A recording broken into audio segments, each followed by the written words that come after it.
자, 이제 우리가 기대하는 롱 장세가 계속해서 좀 이어지지 않을까 저는 생각합니다. 물론 비트코인 최근에 4일 연속 상승했죠. 그럼 좀 피로도가 누적되면서 살짝 눌렸다가 갈 수도 있기 때문에 우리가 기대하는 그 롱 장세가 계속해서 다가올 가능성은 높지만 한번 크게 올리면 또 크게 빠졌다가 올라갈 수가 있습니다. 지금은 단기적으로 4일 연속 상승한 마당에 한 번 더 올릴 거다? 가능한 이야기이긴 하죠. 근데 한 번 눌렸다가 갈 수도 있다 보니까 지금은 뭐 큰 희망을 가지셔도 됩니다. 가지셔도 되는데 한 번 눌렸다가 가지 않을까 이런 생각을 좀 염두를 해두고 보시는 게 좋지 않을까 싶어서 오늘 영상을 준비해봤고, 눌리게 된다면 정말 어디까지 눌리고 갈지, 그러면 단기적인 시나리오겠죠. 장기적인 시나리오는 제가 이 패러렐 채널 이걸 그어드리면서 뚫었으니까 뭐 롱장세다 뭐 이렇게 말씀을 드린 것도 있고, 데이터가 둔화 국면에서 이제 에너지를 축적하고 터질 시기다 계속 말씀을 드렸기 때문에 제 영상을 꾸준하게 보신 분들은 정말 수익이 가능하시지 않았을까 뭐 이런 시장에서도 말이죠. 자, 아무튼 직전 영상에서는 비트코인에 대해서 좀 심도 있게 말씀을 드렸으니까 오늘 영상에서는 뭐 이더리움에 대해서 말씀을 드려보도록 할게요.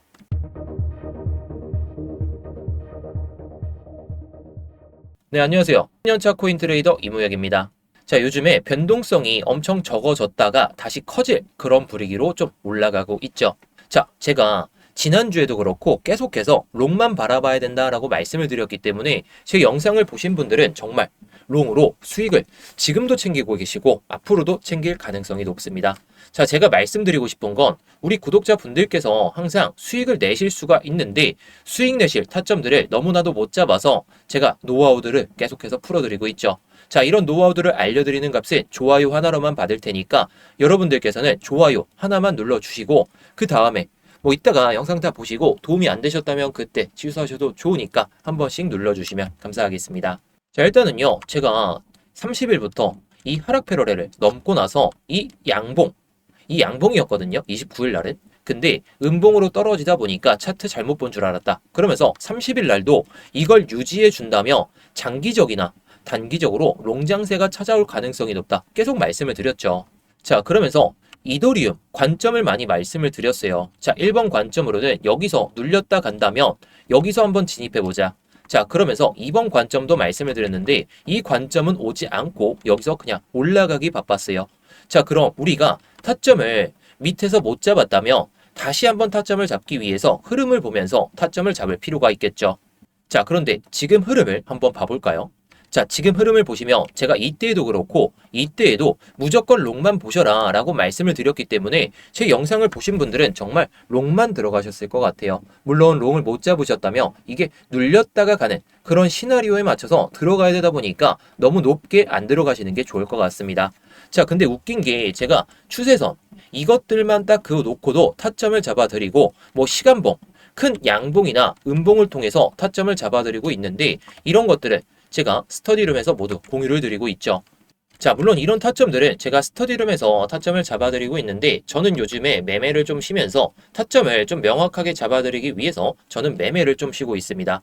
자, 그런데 이런 수익을 미리 챙겨놨기 때문에 이런 롱장세에서도 제가 뭐 수익을 못 보더라도 괜히 수익을 내드릴 수 있는 그런 타점들을 공유를 드리는 게 아니라는 거. 저는 타점에 대한 자신감이 있고 물론 제 타점이 무조건 100% 맞아 떨어질 수는 없겠지만 수익이 가능한 타점에서만 여러분들께 말씀을 드리고 있어요.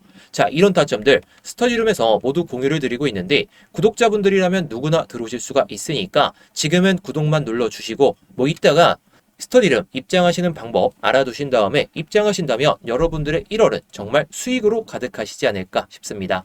자, 일단 차트를 보면서 단기적인 타점을 좀 잡아드리기 전에 데이터 하나만 보고 넘어갈게요. 자, 이게 주제가 이더리움 ETF 순유출 둔화라고 하면서 블랙록 단일 상품에 매도가 집중되는 구조였다라는 주제를 가지고 나왔어요. 자, 지금 보시는 이 차트 같은 경우엔 이더리움 현물 ETF의 월별 순자금 흐름을 상품별로 해석한 그런 데이터입니다. 이 차트가 중요한 이유는 ETF에서 돈이 빠졌다가 아니라 과연 어디서 그리고 어떤 성격의 자금이 빠져나갔는지 이걸 구분해 볼 수 있기 때문에 중요한 데이터라고 볼 수가 있겠죠. 자, 2025년 12월에 이더리움 현물 ETF 전체에서는 약 5억 3,100만 달러 규모의 순유출이 이어졌습니다. 표면적으로 보면 11월에 이어서 연속적인 ETF 순 유출인데 기관 수요가 여전히 약하다는 해석이 가능해 보이죠. 하지만 이달 데이터의 핵심은 순 유출의 규모가 아니라 집중도에 있어요. 자, 12월 순 유출의 거의 전부는 블랙록의 아이쉐어스 이더리움 트러스트 ETF 단일 상품에서 발생했습니다. 자, 해당 ETF에서만 약 5억 3,200만 달러의 순 유출이 기록됐고, 이는 사실상 12월 전체 이더리움 순 유출을 거의 1대1로 설명이 가능할 정도죠. 반면 다른 이더리움 현물 ETF들은 전반적으로 중립적인 흐름을 보였거든요. 일부 상품에서는 오히려 소폭의 순 유입도 관측이 됐어요. 이 점은 매우 중요합니다. 만약 이번 움직임이 이더리움에 대한 기관 전반의 리스크 회피였다면 대부분의 ETF에서는 동시다발적인 순 유출이 나타났어야 되겠죠. 하지만 실제로는 매도가 특정 단일 상품에 극단적으로 집중이 되어 있었고, 나머지 상품들은 비교적 안정적인 자금 흐름을 유지했습니다. 이는 기관 투자자들이 이더리움 익스포저 자체를 버리고 있기보다는 가장 유동성이 높고 규모가 큰 단일 수단을 통해서 포지션을 조정하고 있음을 시사하는 거겠죠. 자, 이러한 자금 흐름은 시장 전환 국면에서 자주 나타나는 패턴이거든요. 전반적인 분배 국면에서는 모든 상품에서 광범위한 매도가 발생되게 돼요. 반면 국면 후반이나 조정 국면에서는 지배적인 상품 하나를 중심으로 선택적 디레버리징이 이루어지는 경우가 많습니다. 12월에 이더리움 ETF 흐름은 명백히 후자에 가깝다는 거죠. 구조적으로 보면 11월에 이더리움 현물 ETF에서 약 14억 1천만 달러 규모의 대규모 순유출이 발생했습니다. 여기 딱 보이시죠?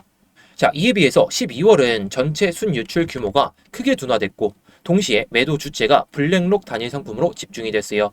이 조합은 매도 압력의 범위가 좁아지고 동일한 성격의 매도가 반복되고 있음을 좀 가능하게 하는 그런 의미로 해석할 수 있겠죠. 즉, 매도 주체의 소진 가능성을 함께 내포한 내용입니다. 역사적으로도 이처럼 ETF 자금 흐름이 광범위한 순유출, 단일 상품 중심의 선택적 매도로 전환될 때 시장은 추가 급락보다는 가격 안정화 또는 박스권 조정 국면에서 진입하는 경우가 많다라는 거. 지금 그래서 12월, 1월에 이런 모습을 보여주다가 지금 구조적으로도 올라가고 있는 그런 흐름을 보여주고 있습니다. 이는 강한 매수 신호는 아니지만 적어도 구조적인 그 매도 가속 구간을 지나고 있을 가능성을 의미하겠죠. 다만 이 데이터를 이더리움에 대한 기관 수요의 재개 신호로 해석하는 건 아직 이릅니다. 현재 관측되는 것은 신규 자금 유입이 아니라 기존 포지션의 재배치와 선택적 디레버리징이라는 거. 즉, 기관이 다시 사기 시작했다. 이게 아니라 기관이 무차별적으로는 팔고 있지 않다. 이게 가깝다는 거죠. 따라서 향후 관전 포인트는 명확해요. 블랙록의 이 아이쉐어스 이더리움 트러스트 ETF, 즉 시장에서 가장 큰 비중을 차지하고 있는 단일 상품의 자금 흐름이 순유출이 둔화가 되면서 혹은 순유입으로 전환이 되는지, 이쪽에 좀 가깝다며 이더리움이 상승할 가능성이 높아지겠죠. 그래서 이 신호가 확인되기 전까지는 이더리움 기관 사이클의 방향 전환을 단정 짓기는 어렵다는 거. 자, 정리하며 2025년 12월은 이더리움 ETF 주도의 매도 압력이 확연히 좀 완화된 달이었고, 그 매도는 블랙록 단일 상품에 집중된 형태였다는 거. 이는 전면적인 기관 이탈이 아니라 조정 국면에서의 선택적 포지션 정리 단계로 해석하는 것이 더 합리적이라는 거. 다음 사이클의 단서는 가격적인 측면도 분명히 없는 건 아니겠죠. 근데 블랙록 ETF 자금 흐름의 변화에서 먼저 나타날 가능성이 높다라는 거, 이걸 잘 기억해 보시면 좋을 것 같습니다. 자, 아무튼 이런 데이터들이 무조건 이더리움이 상승할 거야, 기관이 이제는 무조건 살 거야, 이런 건 아닙니다. 하지만 이런 데이터들을 통해서 이더리움이 왜 박스권 구간에 진입했었는지 이런 것들을 좀 알아둘 수가 있기 때문에 이런 내용들을 설명을 드리는 겁니다. 자, 그래서 이런 데이터들 여러분들이 뭐 직접 찾아보지 마시고 제가 어떤 게 중요한지, 그리고 어떤 걸 분석하면 좋은지 이런 것들을 좀 말씀을 드릴 테니까 여러분들께서는 딱 좋아요 하나, 그리고 구독만 눌러주시면은 제 영상 꾸준하게 챙겨보실 수 있으니까 딱 구독만 눌러주시면 감사하겠습니다. 자, 그래서 오늘의 관점으로 단기적인 관점을 한번 말씀을 드려볼까 하는데요. 자, 일단 중요한 건 제가 계속해서 말씀을 드렸듯이 이런 구간에서 못 진입하셨다면 결국에 내려올 만큼 내려온 다음에 들어가는 게 맞기 때문에 제가 눌림목 타점을 말씀을 드리는 거예요. 자, 이렇게 올라가게 되면 제가 눌렸을 때 그리고 또다시 또 올라간다며 다시 한번 말씀을 드릴 테니까 지금 시점에서 이 관점을 좀 기다리시는 게 좋지 않을까 싶습니다. 자, 일단 3,160달러 계속해서 저항이 나와주고 있죠. 자, 3,160달러면 딱 우리가 기대할 수 있는 그 구간이에요. 자, 정고점 가격이죠. 근데 제가 기준으로 삼는 건 이 음봉의 중간 가격대 수준입니다. 게다가 지금 딱 저항이 이어지고 있죠. 자, 이걸 못 넘으면 결국에 지지 받을 거 받고 올라가게 됩니다. 물론 이 상승 패럴의 중심, 지지가 명확하게 나오긴 했었지만 결국에 지지를 한 번 더 체크해야 우리가 기대하는 그 빅롱이 더 크게 터질 수가 있기 때문에 장기적이나 단기적으로 이거를 한번 받고 가지 않을까 싶어요. 물론 그냥 올라간다며 이런 타점에서 우리가 진입을 해봐도 좋겠지만 지금 시점에서 좀 예상되는 경로를 말씀을 드리며 여기서 저항을 한 번 더 맞고 내려간다며 뭐 여기서 기술적 반등은 나올 거거든요. 3,080달러에서. 근데 이렇게 다시 한번 빠졌다가 올라가는 시점에 맞춰서 우리가 3,080달러 수준 여기서 들어가 보자는 거죠. 자, 제가 항상 말씀드리죠. 저항 맞을 거 저항 맞으면 지지 받을 거 지지 받고 올라간다. 자, 여기서 저항이 계속해서 이어진다면 우리가 지지를 받을 건 정고점 가격이나 아니면 이 상승 패럴의 이 중심선이기 때문에 여기까지 내려오고 이탈됐다가 지지받는 흐름에 맞춰서 들어가자는 거죠. 자, 물론 결과론적으로 봤을 땐 제가 여기서 들어가야 된다라고 말씀을 드렸기 때문에 못 잡으신 분들은 여기서 잡아도 수익은 보실 수가 있어요. 근데 이게 한 번 더 밀렸다가 갈 수도 있다 보니까 제가 이런 타점, 좀 안정적인 타점들만 말씀을 드린다는 거.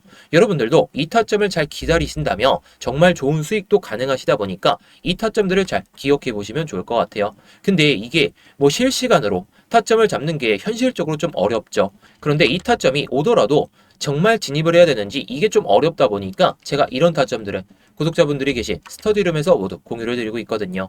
자, 스터디룸은 누구나 좀 들어오실 수가 있는데 구독만 눌러주시면 돼요. 자, 구독만 눌러주시고 이따가 스터디방 입장 방법 말씀드리며 그 내용에 맞춰서 입장하시면 좋겠죠. 자, 아무튼 우리가 단기적인 관점 1번을 설명을 들었을 때 2번 관점도 한번 생각을 해볼 필요가 있을 것 같아요. 물론 관점상으로는 1번 관점이 더 유효하긴 합니다. 유효하긴 한데 지금 시점에서 이 저항 구간이 되었던 이 상승 패럴에 여기를 뚫긴 했지만 여기서 저항을 맞았던 이 하락 패럴의 0.5선 여기를 저항을 체크를 못하다가 드디어 넘어섰거든요. 근데 지지가 딱 한 번 나오고 그 다음에 올라갔어요. 그러면 여기를 지지를 체크하다가 한번 또 밀렸다가 갈 수 있다 보니까 제가 이 3,043달러 제가 말씀드리는 이 가격이 이전에 고점 라인대거든요. 이 고점 라인대를 돌파를 했기 때문에 물론 추가적인 상승도 가능은 하겠지만 이 가격대 딱 전저점이죠. 전저점 가격대를 지지를 못 받고 이탈되면서 이 상승 패럴에 여기도 다시 못 넘는다며 이러한 흐름을 보여주면서 갈 가능성이 높다라고 생각합니다. 자, 이런 흐름을 보여줄 거예요. 제가 아까 말씀드렸던 3,080달러 여기까지 지지를 못 받고 내려온다면 한번 눌렸다가 다시 한번 저항 맞다가 지지를 받으면서 자, 대신에 여기도 좋겠죠. 여기도 좋은데 결과론적으로 여기서 밀린다면 우리가 기대하는 롱장세가 조금 늦어질 수 있잖아요. 그렇다면 우리가 생각해야 될 건 지지 받을 거 적어도 2번 정도 받고 나서 올라설 때 그때 들어가도 늦지가 않기 때문에 제가 이런 타점을 말씀을 드리는 겁니다. 자, 물론 결과론적으로 여기 다 좋아요. 왜냐? 장기적인 시선이나 단기적인 시선이나 모두 롱을 가리키고 있기 때문에. 하지만 중요한 건 우리가 여기서 못 잡았다면 눌림목에는 들어가 줘야 그리고 기다릴 수 있을 때까지 기다려줘야 우리가 수익을 낼 수 있는 그런 타점을 딱 맞이할 수 있다 보니까 제가 이런 안정적인 타점을 말씀해 드리는 거죠. 자, 이럴 때에는 1차 TP를 3,180달러 자, 이전에 3,160달러 딱 저항 맞았죠. 자, 그러면서 더 올라갈 가능성은 높은데 한번 눌렸다가 가는 그런 시나리오다 보니까 어느 정도 단기적인 트레이더들이 빠져나갈 수 있는 그런 타점에서는 우리가 1차 TP로 잡고 보시는 게 좋지 않을까 이렇게 말씀을 드리고 싶습니다. 자, 그런데 제가 아까 말씀드렸듯이 실시간으로 이런 타점들을 딱 잡아놔야 되기 때문에 제가 뭐 실시간으로 대응을 못 하시는 분들이 너무나도 많아서 이렇게 스터디룸에서 모두 타점들을 좀 공유를 드리고 있죠. 자, 물론 제가 말씀드리는 이런 타점들은 제가 예상하는 그 시나리오 안에서 움직였을 때 이렇게 말씀은 드리거든요. 말씀은 드리는데 보조지표 또한 이렇게 신호가 뜨게 되면 수익을 줄 수 있는 그런 타점에 딱 주게 된다는 거죠. 자, 제가 말씀드리는 이런 시나리오대로 움직였을 때 보조지표까지 또 뜬다? 그러면 수익 볼 가능성이 높잖아요. 게다가 이 보조지표는 신호가 뜨기 전에 깃발 신호가 2개 나오고 신호가 나오면 위에는 익절선이, 아래에는 손절선이 나오게 됩니다. 뭐 셀이 나오게 되면 반대로 좀 나오겠죠. 자, 근데 이게 익절선에 딱 도달하게 되면 타겟이라는 단어가 나오게 되는데 뭐 물론 그 이후로는 아직 뭐 타점이 나온 건 없습니다만, 자, 아무튼 이런 타점에서 우리가 수익 볼 수 있는 구간들은 딱 명확하게 나온다는 거예요. 물론 이게 보조지표다 보니까 100% 타점이다, 무조건 수익 날 거야, 이렇게 말씀을 드리기는 좀 어렵거든요. 하지만 타점이 요즘 괜찮고 수익도 꽤나 잡잘하게 좀 잡히기 때문에 우리가 기대할 수 있는 이런 수익도 이런 보조지표로 가능하다는 거. 자, 물론 아까 계속 말씀을 드리지만 100% 맹신하진 마세요. 하지만 승률이 괜찮고 타점이 괜찮다면 한번 써먹으셔도 될 것 같다 보니까 제가 이 보조지표 또한 공유를 드리고 있죠. 자, 이 보조지표 공유를 드리고 있는데 타점 또한 이 스터디룸에서 공유를 드리고 있어요. 차트를 계속해서 보기가 어려우시다면 스터디룸에서 공유 드리는 타점을 받아보셔서 뭐 수익을 내셔도 괜찮겠죠. 자, 그래서 이 보조지표를 공유받는 방법과 스터디룸 입장하는 방법에 대해서 한번 말씀을 드려보도록 하겠습니다. 자, 지금 영상 설명란이나 고정 댓글을 보시면 링크가 하나 보이실 거거든요. 이 링크를 클릭하시게 되면 해당 폼이 하나 보이실 겁니다. 자, 해당 폼을 보시게 되면 일단 제 이름, 이무역 전문가가 선택되어 있는지 확인하시면 좋고요. 자, 그리고 아까 말씀드렸던 이 스터디룸은 이 실시간 관점 스터디 무료 신청을 딱 클릭하시면 됩니다. 자, 뭐 그리고 업비트하고 빗썸에서도 제가 알트코인들을 좀 말씀을 드리고 있는데 요즘 알트코인 추세가 좋지가 않다 보니까 추세가 좋아지면 그때 다시 한번 말씀을 드릴 겁니다. 뭐 이런 코인들도 제가 스터디룸에서 말씀을 드리고 있으니까 스터디룸을 입장하신다면 모든 걸 받아보실 수도 있고, 자, 문자 메시지로도 드리고 있으니까 뭐 참고해 보시면 좋겠죠. 자, 그리고 제가 아까 말씀드렸던 그 보조지표 같은 경우에는 이걸 체크하시면 돼요. 자, 이거 체크하시면 제가 아까 말씀드렸던 깃발 신호가 나오는 그 보조지표와 함께 바이 신호나 셀 신호가 딱 나오면서 바이 신호가 나왔을 때는 위에가 익절가, 아래는 손절가가 나오는 그 보조지표를 공유를 드릴 겁니다. 자, 물론 여러분들이 차트를 보면서 계속해서 매매를 하실 수가 있다면 이 보조지표를 통해서 그 내용에 맞춰서 잘 대응하시면 되겠죠. 그런데 차트를 24시간 내내, 게다가 직장인 분들이시라면 깃발 신호가 나오든지 간에 바이 신호가 나오든지 간에 셀 신호가 나오든지 간에 매매를 좀 하기가 어려우시다 보니까 이 타점들도 모두 스터디룸에서 공유를 드리고 있다라는 거. 자, 그런데 제가 이 스터디룸을 그냥 공개방으로 누구나 들어오실 수 있게 좀 만들어 보니까 광고쟁이들 그리고 구걸하는 사람들까지 너무 많이 오더라고요. 그래서 관리가 너무 안 돼가지고 지금은 정말 공부하고 싶고 정말 수익이 간절하신 그 구독자분들로 한해서만 입장을 좀 받으려다 보니까 이렇게 구글 폼을 통해서 신청을 좀 받고 있는 거예요.